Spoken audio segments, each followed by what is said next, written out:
오늘 저는 누가복음 제23강입니다. 악한 세대에게 주는 요나의 표적이라는 제목으로 누가복음 11장 29절에서 32절까지의 말씀을 선포하겠습니다. 여러분, 이제 오늘 우리 이 말씀 많이 읽어보신 분도 있을 것이고 우리 처음 보시는 분도 있을 거예요. 그래서 이제 이 요나의 표적, 요나의 표적이라는 거 전에 혹시 들어보셨나요? 이것이 무엇인가? 우리는 이제 그 구약의 요나서를 많이 읽어보셨을 거예요. 그러니까 요나서에 나와 있는 이 요나의 그 이야기를 통해서 예수님이 지금 이 악한 세대에게 내가 요나의 표적밖에 줄 것이 없다라고 이야기합니다. 자, 여러분, 이제 이때 당시의 상황이 보면 사람들이 빽빽하게 모였다고 이야기합니다. 마태복음에 가면 이 당시 지금 이 자리에 바리새인과 서기관들이 있었어요. 그러니까 종교의 지도자들 그리고 유대교를 따르는 유대교 신봉자들이 지금 그 자리에 가득 차 있었습니다. 그런데 그들을 향해서 지금 예수님이 이 악한 세대들아라고 이야기합니다. 여러분, 예수님이 제가 볼 때는 담력이 엄청 센 것 같아요. 여러분 생각해 보세요. 그 유대교에 지금 이 사람들은 뭐냐면요, 여러분, 유대교에 조금이라도 잘못되면 그 자리에서 돌로 쳐 죽이는 사람들이에요. 아주 극단적인 사람들이란 말이에요. 그런데 그 사람들 앞에서 지금 예수님이 이 악한 세대들아라고 이야기합니다. 더군다나 이 유대교에서 가장 권력이 센 사람들이 누구였어요? 당시에 바리새인, 서기관, 제사장, 이러한 사람들이었어요. 그러니까 이러한 사람들 앞에서 이 악한 세대라고 이야기할 때는 예수님께서 굉장히 지금 마음속에 의로운 화가 나 있으신 거예요. 왜 이런 화가 나 있었을까요? 여러분, 예수님이 볼 때는 이들이 안타까운 마음뿐만 아니라 이들이 하나님의 말씀에서 지금 떠나가 있는 것이 마음이 아프고 화가 나시는 거예요. 여러분, 하나님께서는요, 이 다른 것이 아니라 하나님의 말씀에서 벗어나 있는 것을 가장 싫어하시고 그것을 죄라고 이야기합니다. 우리는 죄라고 이야기할 때, 하나님 앞에서 죄라고 이야기할 때 어떤 도덕적이거나 세상의 윤리적인 이러한 죄들을 생각할 때가 많아요. 근데 근본적으로 하나님께서 지금 말씀하시는 악한 세대는 뭐냐면 하나님의 말씀에서 떠나간 세대예요. 근데 여기 보면 여러분, 이제 우리 42절 한번 말씀 볼게요. 11장 42절 말씀에 보면, 그러나 바리새인들아, 너희에게 화가 있을지어다. 너희가 박하와 운향과 온갖 종류의 채소의 11조는 드리되 판단의 공의와 하나님을 향한 사랑은 넘어가는도다. 너희가 마땅히 그것들로 행하였어야 하거니와 다른 것도 행하지 않은 채 내버려두지 말아야 하느니라 라고 이야기합니다. 여러분, 우리는 이 말씀을 지금 들으면 무슨 말인가 하실 수가 있어요. 여러분, 당시의 유대인들은 11조가 몇 가지가 있었을까요? 11조가 세 가지입니다. 첫 번째는 매년 내는 11조예요. 매년 내는 11조. 그리고 한 가지는 뭐냐면 구제의 11조예요. 구제의 11조. 그러니까 여러분, 그리고 3년마다 드리는 11조가 있어요. 이걸 계산해 보면 1년에 23조를 드려야 돼요, 하나님께. 그런데 지금 이 바리새인들은 뭘 가장 지금 생각을 하는 거냐면 형식적으로 매년 내야 되는 이 11조에 대한 거고, 또한 이들은 채소가 하나 얻어지면 채소도 10분의 1을 딱 잘라서 하나님께 드려요. 여러분, 하나님께서 이 10분의 1 이 조그마한 쪼가리 하나 받아서 뭐 하실 거예요, 그렇죠? 근데 이들은 종교적인 열심으로 이걸 한 거예요. 그런데 하지 않았던 게 뭡니까? 바로 여러분, 구제의 11조. 그 다음에 3년마다 드리는 이 11조들은 다 뭐냐면 가난한 사람들, 소외된 사람들, 내 가족 속에서도 어떤 사람들은 교회 일 열심히 한다고 하면서 가족을 돌보지 않잖아요. 하나님은 똑같아요. 구제의 11조 그리고 3년마다 드리는 11조를 통해서 내 가족 속에도 소외된 사람들, 가난한 사람들 먹여주고 입혀주고, 그 다음에 내 이웃 중에서 가난한 사람들, 외국인들, 이러한 사람들을 먹여주고 입혀주고 하는 게 바로 구제의 11조와 3년마다 드리는 11조예요. 근데 이들은 그걸 하지 않았던 거예요. 그러니까 하나님께서 뭐라고 하는 거예요? 하나님에 대한 열심은 있지만 이들이 위선자다라고 이야기하는 거예요. 이들은 지금 11조를 내면서도 뭘 생각하냐면 나의 구원, 나의 복, 내가 이 11조를 드리지 않으면 하나님께 복을 받지 못할 거에 대한 것을 생각하는 거예요. 여러분, 근데 11조의 기본이 뭐예요? 아브라함이 조카 롯을 엄청나게 강력한 그 제국의 군대로부터 자기 조카 롯을 구출함으로써 그것에 감사해서 구원과 생명을 살려주신 것에 감사하는 은혜로 드리는 게 11조였습니다. 근데 이것이 하나님께서 유대인들에게 의무로 지어진 것은 내가 너희의 하나님이다라는 것을 가르쳐주기 위해서 11조를 주신 거예요. 그런데 이들은 그것을 하나님에 대한 믿음으로 쓰는 것이 아니라 나의 종교적인 자랑으로 쓰는 거예요. 나는 이만큼 하고 있다. 나는 너희들보다 이만큼 높고 나는 너희들보다 깨끗하다라는 것을 보여주기 위해서 지금 이들은 위선을 하는 거였어요. 예수님은 그래서 이 당시에 이 사람들에게 이 악한 세대들아라고 이야기합니다. 그리고 여러분, 당시에 보면 하나님께서 율법에 제정해준 이 이스라엘의 여러 직분들이 있는데 율법에서 제정해준 직분이 뭐가 있습니까? 첫 번째는 제사장입니다. 그리고 하나님께서 각 지파마다 4명씩 혹은 3명씩 장로들을 세워서 그들이 각 지파들을 하나님의 말씀으로 잘 권면해주고 인도할 수 있도록 돕는 자들로서 장로와 제사장을 세웁니다. 자, 그러면 예수님이 율법을 만드셨을 때 바리새인이 있었나요? 없었어요. 서기관이나 어떤 이러한 사람들이 있었을까요? 없었어요. 하나님께서 지금 율법으로 제정해 주신 것은 제사장과 장로들이었어요. 그러니까 여러분, 장로들이 하는 일은 무엇이었을까요? 하나님의 말씀을 가르치는 자. 이것이 신약 시대에도 그대로 와서 신약 시대에도 마찬가지로 베드로가 뭐라고 그래요? 나는 장로니라고 이야기해요. 베드로 목사가 장로였어요. 그리고 이 바울 역시도 바울 목사였잖아요. 바울 선교사였잖아요. 나는 장로니라고 이야기하면서 초대교회에는 바로 이 장로들이 목사였다고. 왜 그래요? 이 율법 시대에 하나님께서 제사장들 그리고 장로를 세워서 사람들에게 율법을 가르치라고 세워주신 거예요. 근데 이제 여러분, 이 당시에 지금 이 모습을 보면 이 사람들은요, 이 지금 성직자 계급을 나누어서 사람들을 자꾸 짓누르는 거예요. 그러니까 하나님에 대한 믿음은 사라지고 종교적인 의식만 남게 되고 내가 이 안에서 나는 너보다 높은 사람, 나는 너보다 더 깨끗한 사람, 의로운 사람이라고 하면서 가난하고 힘든 사람들, 하나님 앞에 드릴 게 없는 사람들을 철저하게 짓눌러 버렸습니다. 그러니까 하나님께서 이 예수님의 입술을 통해서 이 악한 세대들아라고 지금 선포하십니다. 여러분, 이제 오늘날 우리 한국 사람들, 한국 교회를 보면 어떻습니까? 한국 교회를 보면 전 세계에서 없는 직분이 너무 많아요. 우리나라에만 지금 있는 직분이 많아요. 그래서 여러분, 이제 혹시 이거를 여러분들께서 이제 오해하지 마시고 성경에 있는 말씀을 지금 드리는 거예요. 그러니까 전 세계에서 여러분, 서리 집사라고 하는 직분이 있는 나라 우리나라밖에 없어요. 권찰은 이게 불교에서 쓰는 직분이에요. 권찰, 특별히. 그렇죠. 그러니까 서리 집사라는 건 없어요. 무조건 안수 집사예요.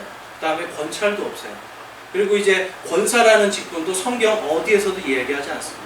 권사는 원래 뭐냐면 이 감리교에서 옛날에 평신도들 설교자들을 키워서 이 사람들을 말 타고 서부에서 이쪽 동부에서 서부까지 말 타고 이 권사들이 가는 거예요. 어떤 마을에 도착하면 이 권사들이 설교를 합니다. 설교를 해서 교회를 세워요. 그리고 전보를 쳐요. 목사를 보내주시고. 이게 감리교회 초기에 전도 방법이었어요. 그래서 이 권사들이 설교를 하는 평신도 설교자들을 권사라고 불렀어요. 근데 이제 지금은 감리교회에서도 미국에서는 권사라는 직분을 없앴습니다. 왜냐하면 성경에 없다는 이유. 그런데 이제 이것이 우리나라에 들어와서 초기에 감리교가 정착하고 그 다음에 장로교가 정착하는데 그때 무슨 일이 있었냐면 전쟁이 났잖아요. 전쟁이 나니까 남자들이 다 죽은 거예요. 남자들이 없고 교회 안에 여자분들만 있게 되는 거예요. 근데 이 여자분들이 이제 우리나라 같은 경우는 이게 존댓말을 써야 되고 상하가 항상 나누어져 있잖아요. 뭔가 나이로 나누어져 있고, 근데 나이 많은 분을 이제 성경 말씀이 있는 그대로 그냥 자매님 부르려고 하려니까 이게 우리나라 유교적인 생각에서 안 맞는 거예요. 그러니까 직분이라는 것들을 이제 만들기 시작합니다. 직분으로 사람을 만들고. 근데 그 중에서 여자분들 중에서 제일 나이 많은 분들을 부르려고 하니까 무슨 직분이 없잖아요. 그래서 장로교에서는 이 감리교회에 있는 이 권사라는 직분을 갖고 오고, 반대로 또 우리나라의 감리교는 이 장로라는 직분을 가지고 와서 또 세웁니다. 그러니까 이제 이 성경적인 거하고는 전혀 반대로 가는 거예요. 그리고 이제 이것을 또 이제 순수하게 잘 하다가 요즘에는 어떻게 돼요? 장로, 권찰은 제가 헌금을 하는지, 직분 헌금을 하는지 모르겠어요. 근데 안수 집사 할 때 반드시 직분 헌금을 내게 합니다, 요즘은. 그렇죠. 제가 알아보니까 보통 안수 집사는 100만 원에서 200만 원을 책정해 놓더라고요. 그러니까 100만 원에서 200만 원이 없으면 직분을 받기 힘든 거예요. 그 다음에 장로님들은 약 500에서 2천만 원, 큰 교회는 2천만 원, 3천만 원 정도 네요. 그리고 더 큰 교회는 제가 들어보니까 어떤 분이 장로 되셨는데 1억 5천만 원 썼다고 하더라고요. 그러니까 이만큼 헌금을 하게 지금 하는 거예요. 근데 이게 여러분, 헌금을 강요는 안 하는데 은근히 이거 안 내면 안 되는 것처럼 지금 문화가 돼버리는 거예요. 그 다음에 권사는 200만 원에서 800만 원을 내게 합니다. 교회 사이즈마다 다르고요. 그러니까 교회가 크면 돈을 더 내는 거예요. 목사는요, 요번에 보니까 목사 안수 받을 때 교단에 100만 원 기본 내야 돼요. 여러분, 지금 이 우리나라에서 없는 직분들을 만든 것 뿐만 아니라 뭘 하고 있냐면 바로 교회 안에서 직분을 가지고 장사를 하는 거예요. 교회 안에서 돈을 가지고 직분을 사고 파는데, 이것이 지금 뭐 권사님이 되시고 안수 집사님 이미 되신 분들도 있지만 이것을 내가 몰라서 그냥 그렇게 한 거예요, 문화를. 그런데 여러분, 성경에는 그게 나와 있지 않다라는 거예요. 당시에 이 바리새인들이 여러분, 이러한 종교적인 권력과 계급을 누리기 위해서 이러한 직분을 사고 파는 일들도 했습니다. 자, 이제 사도행전 8장 9절에서 20절 말씀에 보면 이런 말씀이 있습니다. 사도들이 안수함으로 성령님이 주어지는 것을 시몬이 보고 그에게 돈을 주며 이르되 이 권능을 내게도 주어 내가 누구에게든지 안수하면 그가 성령님을 받게 하여 주소서 하니 베드로가 그에게 이르되 내가 하나님의 선물을 돈으로 살 줄로 생각하였은즉 내 돈과 함께 망할지어다. 이 시몬이라는 사람은 마법사였어요. 마법사고 돈이 엄청 많은 사람이었어요. 권력도 있었어요. 명예도 있었어요. 근데 이 사람이 빌립의 설교를 듣고 다 내려놓았어요. 완전히 회심을 해서 예수님을 믿는 그리스도인이래요. 그런데 이 사람이요, 다시 옛날 습성이 나오는 거예요. 막 사도들이 안수하니까 막 사람들이 막 기적이 나잖아요. 막 사람들이 막 일어나고 눈 뜨고 막 그러죠. 그러니까 이 사람이 그 권능을 보고 나도 저 권능을 가져야겠다 해서 돈을 준 거예요. 내가 이 돈을 줄 테니 그 권능을 나에게 하십시오라고 이야기합니다. 그래서 이 시몬이라는 사람 이름 때문에 성직매매라는 게 영어 단어로 사이먼이라는 이 단어가 나옵니다. 이때부터 지금 보면 벌써 성직매매를 하는 사람들이 나타나는 걸 지금 초대교회에 볼 수가 있습니다. 근데 여러분, 여기서 뭐라고 그래요? 내가 하나님의 선물을 돈으로 살 줄로 생각하였은즉 내 돈과 함께 망할지어다. 여러분, 성직매매를 하나님께서 그토록 싫어하신다는 거예요. 왜 그렇습니까? 성과 속을 나누는 것 자체가 하나님께서 싫어하시는 거예요. 제가 목사지만 여러분, 목사가 성직이 아니에요. 목사는 여기 제가 말씀드리죠. 여기 앉아있는 모든 분들이 하나님의 제사장이에요. 베드로전서 2장 9절에서 뭐라고 그래요? 너희는 왕가의 제사장이다 라고 이야기하잖아요. 우리 모든 성도들, 예수님을 믿는 사람들은 다 성직자들이에요. 제사장. 하나님께서 정해준 제사장이에요. 저도 그 중에 하나고, 저도 성도고, 저는 단지 여러분들을 가르치는 그냥 교사의 임무, 그리고 설교하는 선포자의, 설교자의 임무를 가지고 있는 거예요. 자, 그런데 이것을 계급으로 자꾸 나눠서 생각을 하다 보니까 오늘날 내가 그 계급으로 올라가고 싶은데, 그 계급으로 올라가려고 하는데 사람이 많고 뭔가에 밀려서 안 되니까 어때요? 헌금으로라도 내가 돼야겠다. 그러니까 세상에서 성공하지 못하는 거를 교회에서 내가 성공하겠다라고 생각하는 사람들이 있습니다. 물론 제가 말씀드리는 거는 모든 권사님들이나 장로님이 다 그렇다는 건 아니에요. 그런데 그런 사람들이 있다라는 거예요. 당시에 이 바리새인들이 그러한 일들을 했습니다. 자, 예수님은 그럼 이 성직자 계급 체계에 대해서 어떻게 생각하시는지 한번 보겠습니다. 요한계시록 2장 6절 말씀에 그러나 내가 이것이 있으니 곧 내가 니골라당의 행위를 미워하는도다. 나도 그것을 미워하노라. 15절에 이와 같이 내게도 니골라당의 교리를 붙잡는 자들이 있거니와 내가 그것을 미워하노라 라고 이야기합니다. 니골라당은 뭐냐면 니코라고 하는 평신도라는 단어하고 니코라고 하는 이 다스리다라고 하는 단어하고 라오스라고 하는 평신도라는 단어를 합친 거예요. 그러니까 니골라당의 행위는 평신도들을 짓누르는 자들이라는 뜻이에요. 그러니까 근데 예수님이 뭐라고 그래요? 내가 그것을 미워한다라고 얘기해요. 왜 그렇습니까? 예수 그리스도의 몸된 교회, 예수님께서 머리가 되신 교회에는 결코 높고 낮음이 없어요. 제가 늘 말씀드리지만 여러분, 손가락 하나가 없으면 온 몸이 다 장애가 되는 거예요. 다리 하나 없으면 온 몸이 장애가 되는 거예요. 우리는 예수님의 지체들입니다. 지체들이 누구 하나 쓸모없는 사람, 낮은 사람이 없는 거예요. 모두가 예수님 안에서 귀하고 평등한 겁니다. 그런데 이것을 내가 성직자다, 나는 너보다 높다, 계급이 높다는 이유로 그거를 억누르는 자들이 니골라당이었어요. 그래서 당시 에베소 교회, 버가모 교회에 이러한 자들을 지금 예수님께서 내가 그것을 미워한다라고 이야기하면서 하지 말라라고 이야기합니다. 그런데 이제 오늘날 여러분, 시대가 오랫동안 지나면서 특별히 대한민국, 그리고 대한민국도 그렇고 이제 미국에 있는 한인 교회들도 그런 교회가 많이 있어요. 돈을 가지고 이 직분을 주는 거예요. 근데 여러분, 성경에서는 어디에도 돈으로 또는 뭐 새벽 기도로 이런 걸로 직분을 주라는 말이 없죠. 오직 내가 자원하고 내가 헌신하겠다고 하는, 하나님 앞에 자원하고 헌신하는 마음을 가진 사람에게 직분을 주는 거예요. 그래서 성경에서 말하는 그러한 직분이 지금 오늘날 변질되고 있다라고 하는 부분들을 여러분들이 아시면서, 그것과 같이 지금 당시의 바리새인들, 그리고 서기관들, 그리고 사두개인들, 이러한 사람들이 평신도들, 그러니까 일반 백성들을 짓누르는 상황 속에서 예수님이 이 악한 세대다라고 이야기합니다. 마태복음에서 뭐라고 해요? 악하고 음란한 세대다라고 이야기해요. 왜 그렇습니까? 하나님의 율법에서 지금 떠난 거예요. 하나님의 말씀에서 떠난 이들에게 예수님은 내가 너희에게 요나의 표적 외에는 줄 것이 없다라고 이야기합니다. 여러분, 요나의 표적이 무엇인가요? 이제 우리가 성경을 볼 때 그 여러 가지 단어가 있어요. 기적이 있고 이적이 있고 표적이 있잖아요. 기적은 뭔가요? 기적은 도저히 이루어질 수 없는 거를 이루시는 게 기적입니다. 영어로는 미라클이에요. 신비로운 거죠. 그러면 이적은 무엇입니까? 그러니까 이 모세가 홍해 바다를 갈라가지고 이스라엘 백성들이 홍해 바다를 마른 땅처럼 걸어간 것, 이거는 인간의 능력이나 상상으로 할 수 없는 거잖아요. 이거는 기적이고요. 그 다음에 이적은 뭐냐면, 있는 어떤 것들이 우리가 상상할 수 없는 다른 것으로 크게 부풀려지고 엄청나게 권위를 가지고 나타나는 게 이적입니다. 예를 들면 이 모세가 이스라엘 백성들을 이집트에서 탈출시킬 때 10가지 재앙을 주잖아요.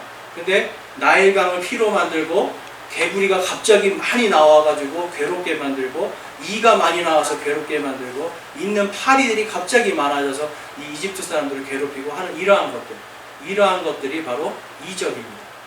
그 다음에 표적은 무엇일까요? 표적은 영어로 사인이라고 하는데요. 이렇게 생각하시면 돼요. 여러분, 길 가다가 사인이 있으면 뭐예요? 어떤 사인, 이게 이렇게 되겠구나라고 하는 거잖아요. 사인으로 여기는 연서 제일침례교회입니다 라고 사인을 붙여놓으면 뭐예요? 여기가 연서 제일침례교회인 표적과 증거가 되는 거예요. 표적은 이런 건데요. 대표적인 게 안식일입니다. 이 유대인들에게 하나님께서 안식일을 주시는데, 제가 준비를 안 했네요. 출애굽기 31장 17절에 보면 안식일은 나와 이스라엘 자손들 사이에 있을 영원한 표적이니 라고 이야기합니다. 그러니까 여러분, 안식일은 무슨 표적이에요? 이스라엘과 하나님 사이의 영원한 표적이다. 그러니까 이스라엘 백성이 하나님의 백성들이다 라고 하는 표적이에요. 그러면 이게 이방인 교회인 오늘날 우리가 안식일을 지킬 필요가 있는 거예요? 없는 거예요. 왜냐하면 안식일은 유대인들, 이스라엘 백성에게 주신 하나님의 표적이니까. 그래서 오늘날 이제 안식일교나 이런 데서는 안식일을 지켜야 됩니다, 뭐 이런 얘기들 하잖아요. 그러니까 이러한 것들은 뭐냐면 아직 신약 성경을 이해를 못해서 하는 거예요. 그래서 여러분, 이 당시에 이 사람들은요, 로마가 막 자기들을 압제하고 세금을 엄청나게 걷어가고, 더군다나 이 종교 지도자들도 자기들을 억압하고 돈을 강요하고 하니까 어때요? 메시아를 기다리는, 너무너무 메시아가 오셨으면 좋겠습니다라고 하는 이들 안에 갈급함이 있으니까 메시아를 기다리는데 갑자기 누가 나타납니까? 예수님이 탁 나타납니다. 눈먼 자들을 고쳐주시고, 말 못하는 자들을 말하게 해주시고, 듣지 못하는 자들을 듣게 해주시면서, 지금 이들은 무엇이냐면, 야, 이것이 메시아의 표적인데 라고 생각을 해요. 그러니까 메시아의 표적을 지금 계속 보니까 이 사람이 메시아인가 라고 하니까 어때요? 바리새인들이 불안해지기 시작합니다. 우리의 지금 권력이, 우리의 어떤 이런 명예가 떨어질 거에 대한 두려움 때문에 표적을 보여주십시오라고 예수님께 지금 이야기를 하는 겁니다. 자, 그래서 이사야서 35장 4절에서 6절에 보면 왜 이들이 그런 말을 하는지 나와 있습니다. 두려워하는 마음을 가진 자들에게 이르기를, 마음을 강하게 하라. 두려워하지 말라. 보라, 너희 하나님께서 오셔서 원수를 갚으시리니 곧 하나님께서 보응하시리라. 그분께서 오셔서 너희를 구원하시리라 하라. 그때에 눈먼 자의 눈이 열리고 귀 먹은 자의 귀가 열리며, 그때에 다리 저는 자는 사슴같이 뛰고 말 못하는 자의 혀는 노래하리니 라고 지금 이사야가 예수님이 오시기 700년 전에 이 메시아의 표적은 바로 이것이다 라고 지금 가르쳐주고 있는 거예요. 근데 여러분, 예수님께서 어때요? 눈먼 자를 고치셨죠. 시력을 주시고, 듣지 못하는 자를 듣게 하시고, 말 못하는 자를 말하게 하시고, 그리고 안진뱅이들을 일으키시고 하셨잖아요. 그러니까 이러한 표적을 보니까 이들은, 일반 백성들은 이분이 메시아입니다 라고 생각을 하는 거예요.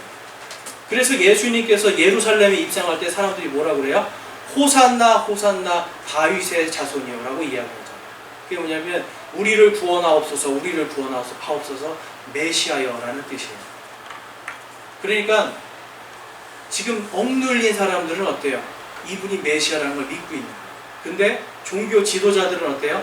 이 사람이 메시아이지 않기를 바라는 것 때문에 표적을 주십시오라고 이야기하는 거예요.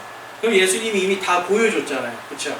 그런 그들에게 그들의 악한 마음을 보시고 악한 세대에게 표적을 주시는 겁니다. 그래서 여러분, 맨 처음으로 우리가 볼 것은 뭐냐면 이 요나의 표적이 무엇인가. 근데 이 요나의 표적은 바로 구원의 표적입니다.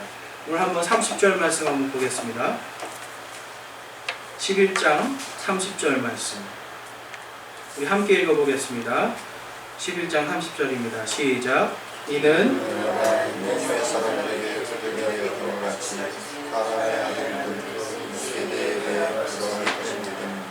아멘. 자, 요나가 무엇이 되었다고 말씀하세요? 표적이 되었다라고 이야기합니다. 자, 여러분, 요나서 이제 모르시는 분도 있을 것 같아서 잠깐 말씀드리면, 예수님 오시기 전에 770년에 요나가 있었습니다. 그러니까 이 요나에게 하나님께서 명령을 내리세요. 네가 니느웨에 가서, 니느웨가 망할 것이다, 하나님의 진노가 니느웨에 떨어질 거라는 것을 선포하라고 하나님께서 명령을 하세요. 그랬더니 이 요나는 어디로 갔죠? 요나는 그것에 불순종하고 다시스로 갑니다. 자, 이 사진, 이 앞에 보시면 이 사진이 있죠? 다시스는 어디냐면 스페인이에요, 스페인. 그러니까 엄청나게, 지금 그 위에, 좀 위에 보면 니느웨라고 써 있는 게 보이실 거예요. 니느웨는 당시에 지금의 시리아 땅이에요. 그러니까 아시리아의 수도였어요, 아시리아. 이 아시리아는 어떤 나라였냐면 계속해서 북이스라엘 왕국을 공격해서 사람들을 죽이고 포로로 잡아가고 여인들을 잡아가고 재물을 뺏어가는, 쉽게 말해서 엄청나게 제일 심각한 적들이었어요. 그런데 지금 하나님께서 니느웨에 가서 네가 쉽게 말해서 복음을 선포해라라는 말을 하시는 거예요. 이 땅에 하나님의 진노가 임할 것이라고 선포하라고 하니까 이 요나는 어때요? 싫은 거예요. 그래서 보시는 것처럼 요바에서 배를 타고 다시스로 갑니다. 가는 도중에 어떤 일이 일어납니까? 큰 풍랑이 일어나는 거예요. 막 풍랑이 일어나니까 배에 있는 사람들이 처음에는 살기 위해서 애쓰다가 이게 도저히 안 되니까 이들이 생각해 보니까 하나님께서 그들에게 지혜를 주시니까 어때요? 이것이 누군가의 죄 때문에 일어났다는 걸 이들이 깨닫게 돼요. 그래서 제비를 뽑습니다. 제비를 뽑았더니 최종적으로 누구에게 제비가 떨어져요? 요나에게 떨어집니다. 이 사람들이 요나의 죄 때문에 이 큰 풍랑을 우리가 죽게 되었다는 걸 알게 됩니다. 그러자 요나가 나를 물에 던지시오. 그러면 당신들이 살 것입니다 라고 이야기해요. 그래서 이 선원들은 뭐냐면 이 피를 우리에게 돌리지 마십시오 라고 이야기하면서 바로 이 요나를 배에서 물로 던집니다. 물로 던지자 어떻게 돼요? 성경에서 큰 물고기가 이 요나를 탁 잡아먹고 물속으로 들어갑니다. 그러자 풍랑이 잔잔해지는 거예요. 자, 근데 여러분, 우리가 이제 흔히 생각할 때, 옛날에 저는 이 유치부 때 요나 이야기를 들으면서 요나가 이 고래 뱃속에서 이렇게 기도하고 있는 그런 사진들을 봐서 요나가 죽었다는 생각을 못했어요. 그런데 요나서에 보면 요나 스스로가 내가 죽었다라는 것을 이야기합니다. 요나서 2장 말씀에 보면 이렇게 이야기합니다. 이르다 내가 내 고난으로 인하여 주께 부르짖었더니 그분께서 내 말을 들으셨고 내가 지옥의 뱃속에서 부르짖었더니 주께서 내 목소리를 들으셨나이다. 내가 산들의 밑바닥까지 내려갔으며 땅이 자기 빗장들과 함께 영원히 내 곁에 있었사오나 오 주 내 하나님이여 주께서 내 생명을 썩음에서 끌어올리셨나이다 라고 이야기합니다. 지금 요나가 어디에 떨어졌다고 이야기해요? 지옥에, 땅의 한가운데 들어가 있었습니다. 그리고 하나님께서 그가 죽어서 썩음을 보지 않도록 썩음에서 끌어올리셨다라고 지금 고백을 하는 거예요. 그리고 2장 9절 말씀에 9절과 10절 말씀에 보면 이렇게 얘기합니다. 나는 감사의 목소리로 주께 희생물을 드리며 내가 서원한 것을 갚겠나이다. 구원은 주께 속하나이다 하니라. 주께서 그 물고기에게 말씀하심에 물고기가 요나를 육지에 토하여 내니라. 여러분, 요나의 표적은 무엇이냐면 바로 부활의 표적이에요. 요나의 표적은 다른 것이 아니라 이 요나의 표적은 부활의 표적입니다. 요나가 여러분 지금 죽고 자기가 지금 지옥 속에서 지금 하나님께 그 혼이 기도했어요. 근데 하나님께서는 하나님의 필요를 위해서 그리고 또 예수 그리스도의 부활을 한 번 더 성경에서 보여주시기 위해서 요나를 지옥에서 다시 올리셔서 그를 부활하게 만드십니다.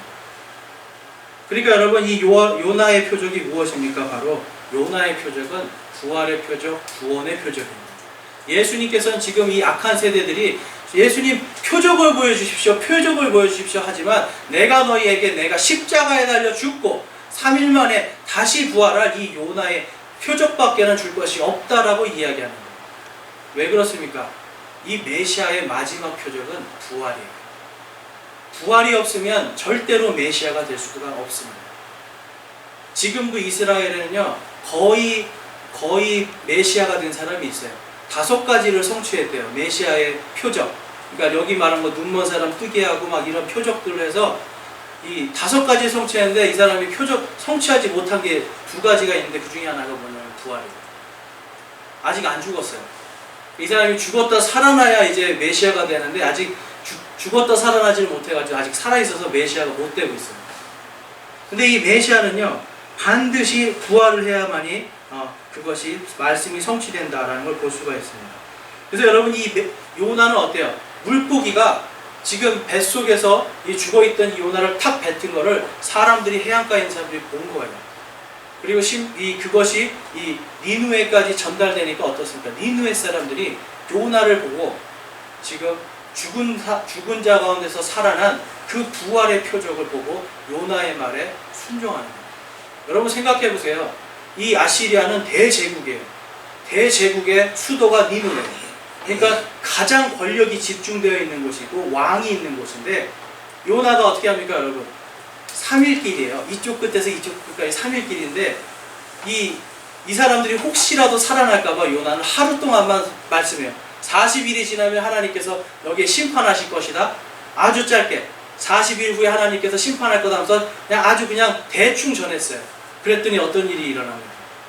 니느웨의 왕부터 심지어는 동물까지 전부 다 회개하고 죄를 뿌리고 붉은 베옷을 입고 하나님 앞에 회개를 했습니다. 하나님 앞에 회개를 하니까 하나님께서 진노를 거두어 주십니다. 여러분 요나의 이 짧은 복음이었어요.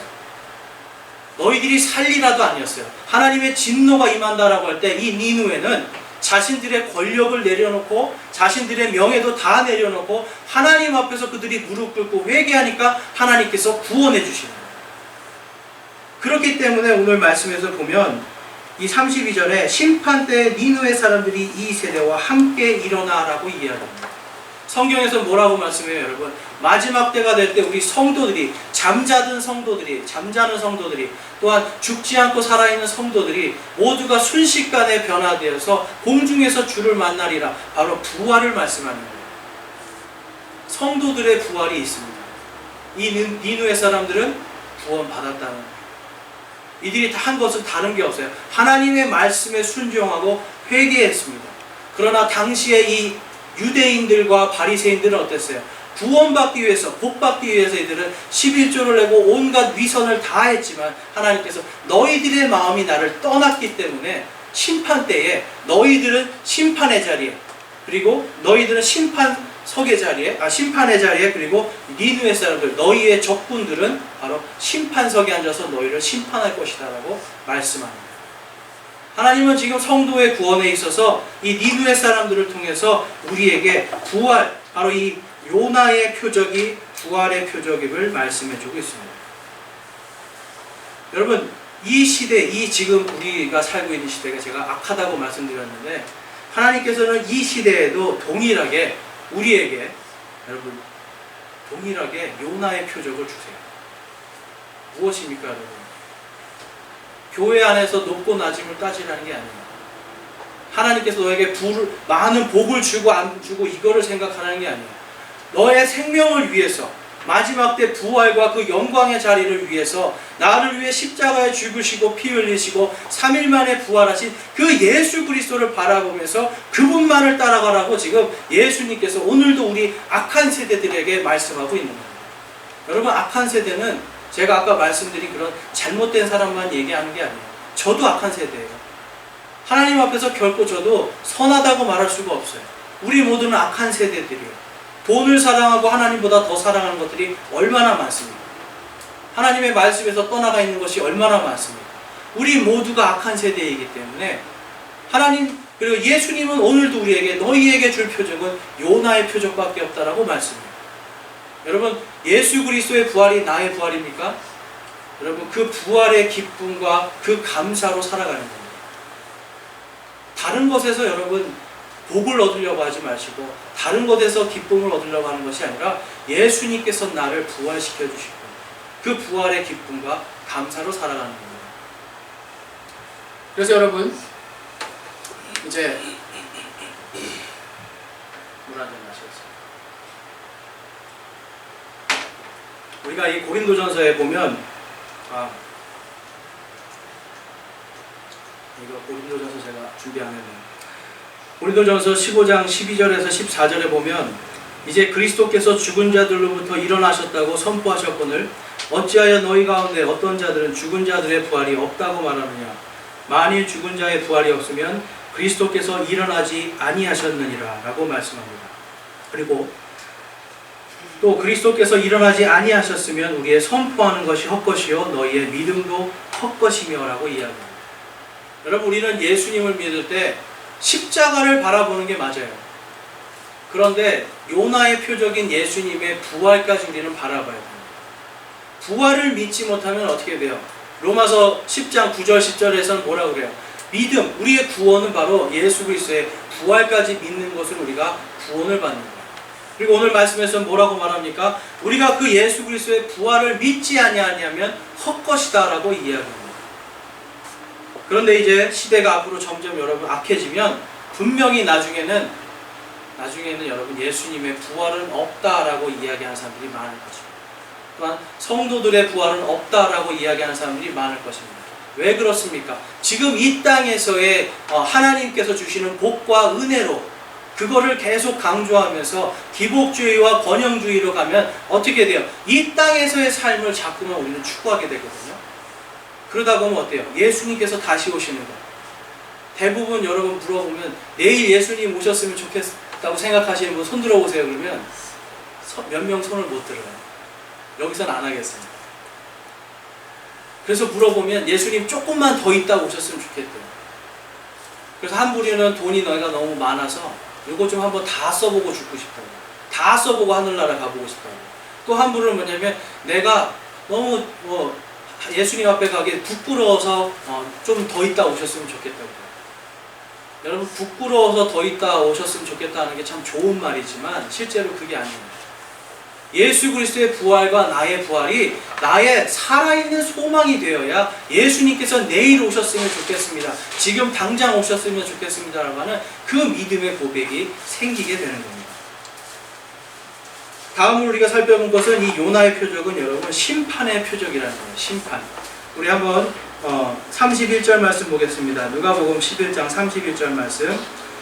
심판 때에 남쪽 여왕이 2세대 사람들과 함께 일어나 그들을 정죄하니 이는 그녀가 솔로몬의 지혜를 들으려고 땅의 맨 끝 지역에서 왔기 때문이거니와 보라, 솔로몬보다 더 큰 이가 여기 있느니라. 이 남쪽 여왕은 누구냐면 바로 이 솔로몬, 열왕기상에 나오는 솔로몬에게 나온 세바의 여왕입니다. 이집트의 여왕이에요. 근데 여러분, 이집트의 여왕이 지금 와서 솔로몬에게 지혜를 배우고 하나님의 진리를 배웁니다. 진리의 말씀을 받아들임으로 인해서 지금 오늘 성경 말씀은 뭐라고 그래요? 이 남방에 있는 이 여왕이 구원받았다라는 걸 지금 말씀해 주고 있어요. 여러분, 그리고 솔로몬은 어떤 사람입니까? 지혜와 하나님의 진리가 충만한 사람이었어요. 그런데 예수님께서 뭐라고 그래요? 그 솔로몬보다 더 큰 사람이 바로 나다라고 이야기합니다. 마지막 심판 때에 내가 너희를 심판할 것을 지금 예수님께서 비유적으로 말씀하십니다. 여러분, 예수님께서 이 솔로몬보다 더 큰 사람 맞죠? 그런데 예수님께서 처음에 오셨을 때는 구원주로 오십니다. 우리를 구원해 주시는 구세주로 오시지만 다시 오실 때는 뭘로 오세요? 심판주로 오십니다. 온 인류를 심판합니다.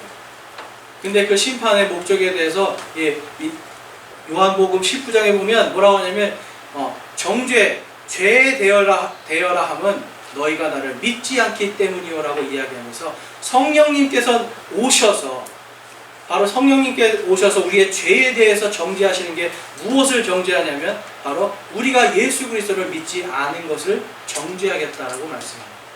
예수님께서 다시 오실 때에 이 남방에 있는 이 여왕이 일어나서 예수님과 함께 바로 이 심판을 하는 것을 우리는 볼 수가 있습니다.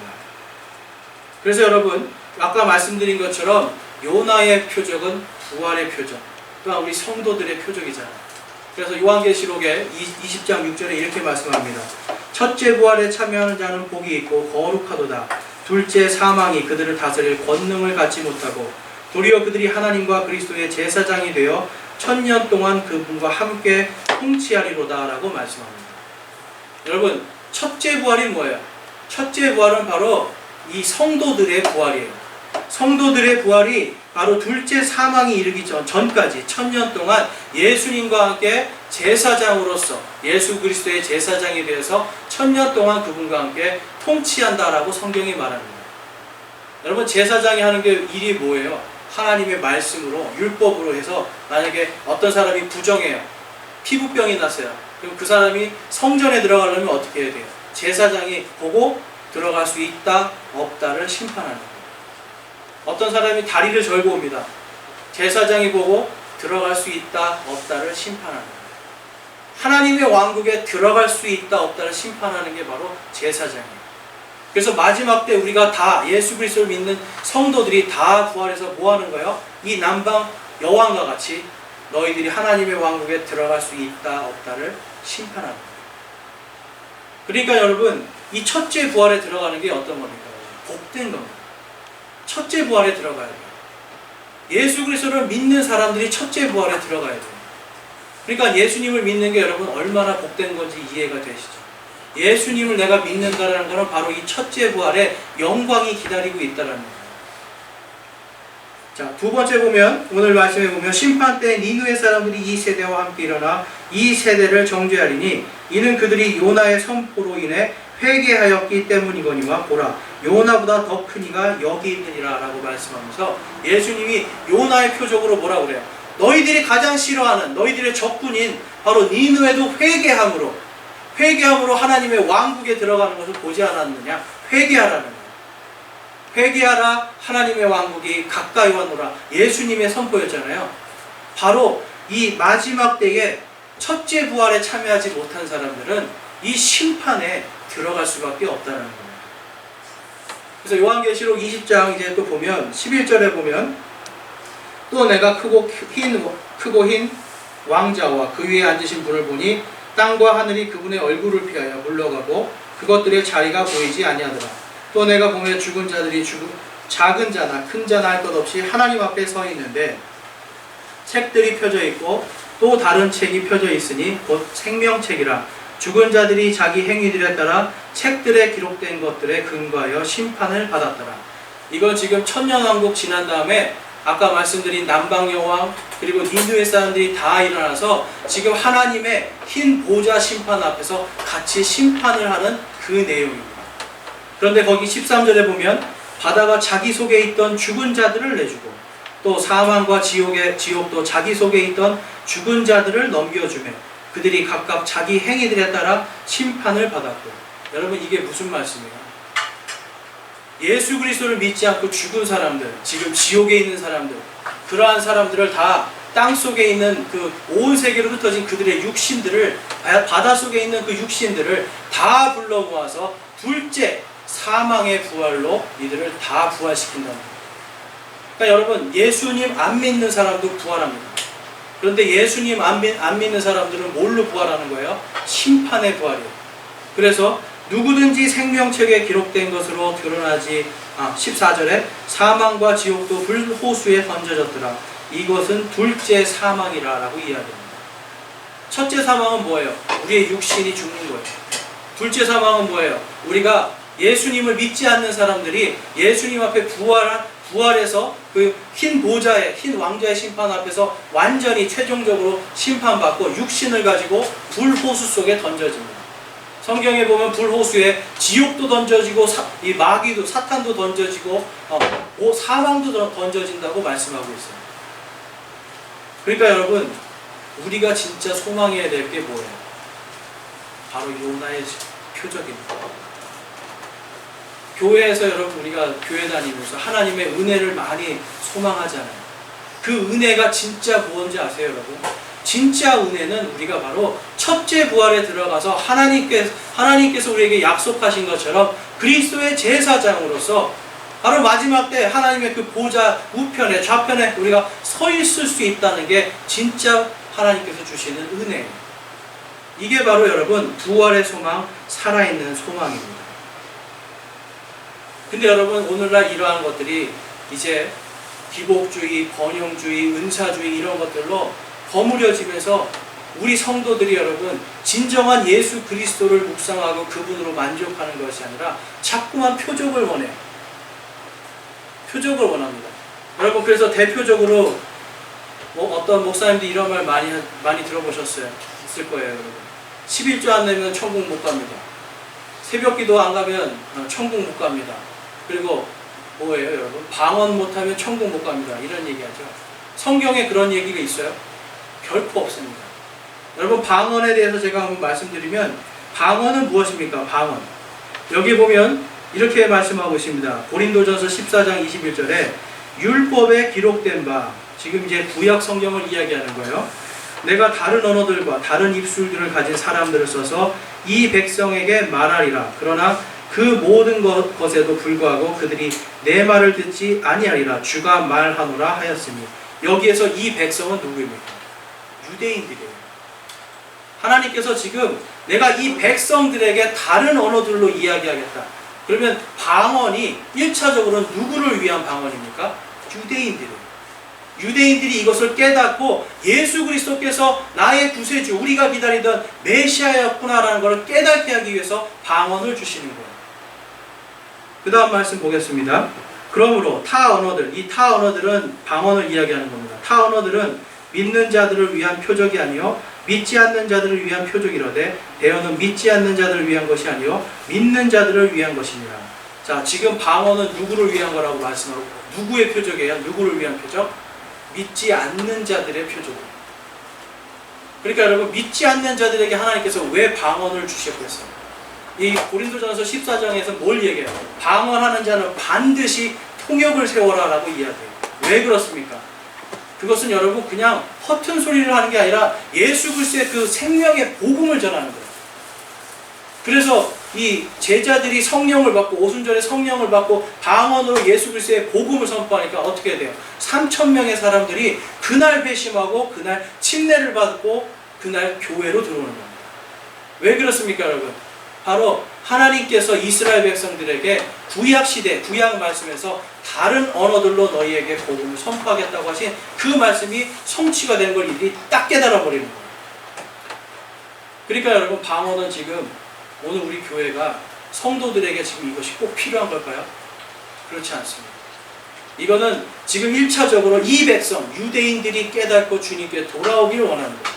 그래서 방언을 얘기할 때 유대인 백성들이 있을 때, 유대인들이 앉아있을 때 히브리어로 통역할 수 있는 그 통역사가 통역을 해주는 거예요. 마찬가지로 그리스 사람들이 앉아있으면 그리스 사람들 앞에서 내가 중국어로 방언을 하면 여러분 어떻게 해요? 그거를 통역하는 사람들이 그리스어로 해주는 거예요. 이것이 방언과 방언 통역의 원리입니다. 그런데 이제 여러분 23절 말씀 볼게요.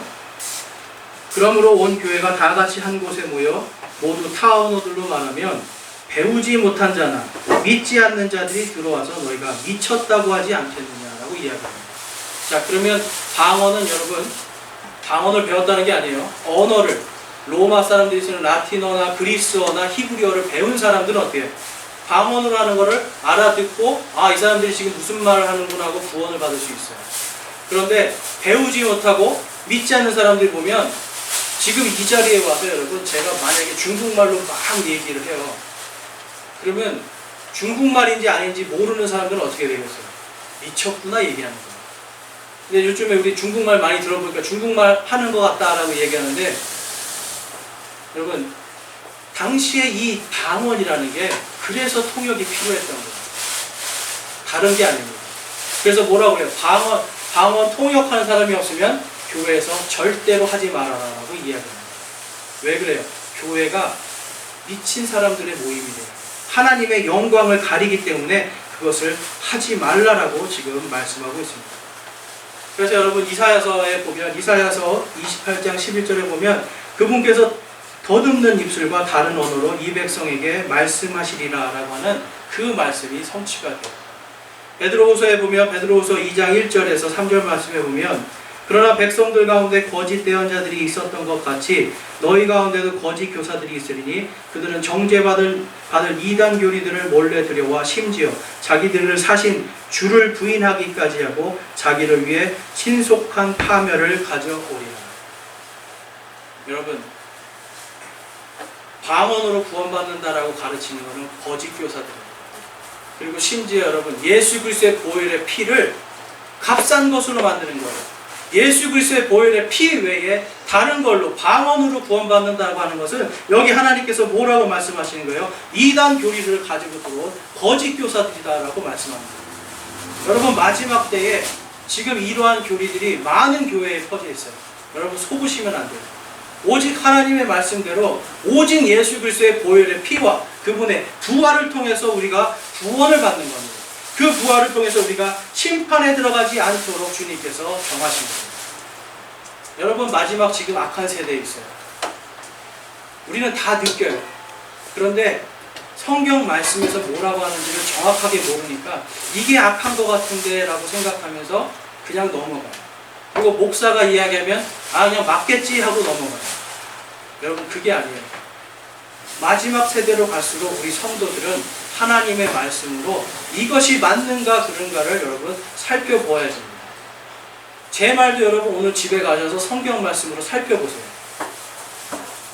분명히 여러분 성경 말씀으로 목사가 설교한 것이 과연 맞는가 틀린가를 여러분 살펴보셔야 돼요. 그래야 여러분 거짓 교리들을 들어오지 않고 목사도 마찬가지입니다. 내가 배운 것으로 내가 연구한 것으로 공부한 것으로 선포를 하지만 잘못될 수 있어요. 잘못된 걸 여러분들이 말씀해 주시면 고칠 수가 있는 거고 우리 성도들이 함께 자라나는 겁니다. 여러분 마지막 세대에게 예수님은 요나의 표적을 주십니다. 우리가 바라봐야 될 것이 무엇입니까? 우리의 구원과 마지막 심판주로 오시는 예수 그리스도를 바라봅니다. 여러분 마지막 시대에 미혹당하지 마시고 거짓 교류에 속지 마시고 하나님 앞에서 주님 오시는 그날까지 순결한 그리스도의 신부로서 살아가시는 저와 여러분이 되시길 주님의 이름으로 축원합니다.